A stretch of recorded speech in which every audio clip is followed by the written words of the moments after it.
everyone, and welcome back to another video. Today we're going to see how to fix Octopus OBB file not show it. Before placing the OBB file, you must open the APK file one time.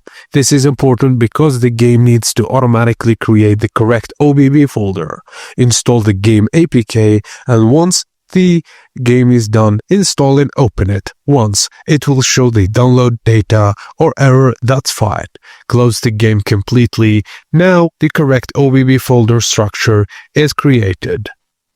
Go to your file manager and go to internal storage, Android, then OBB. Inside, you should see a folder named something like game publisher and game name, like we're looking for Octopus. Now place the downloaded OBB file into that exact folder.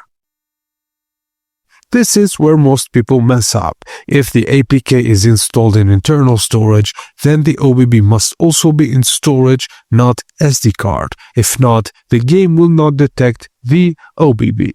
Now all you have to do is launch the game and wait if it works.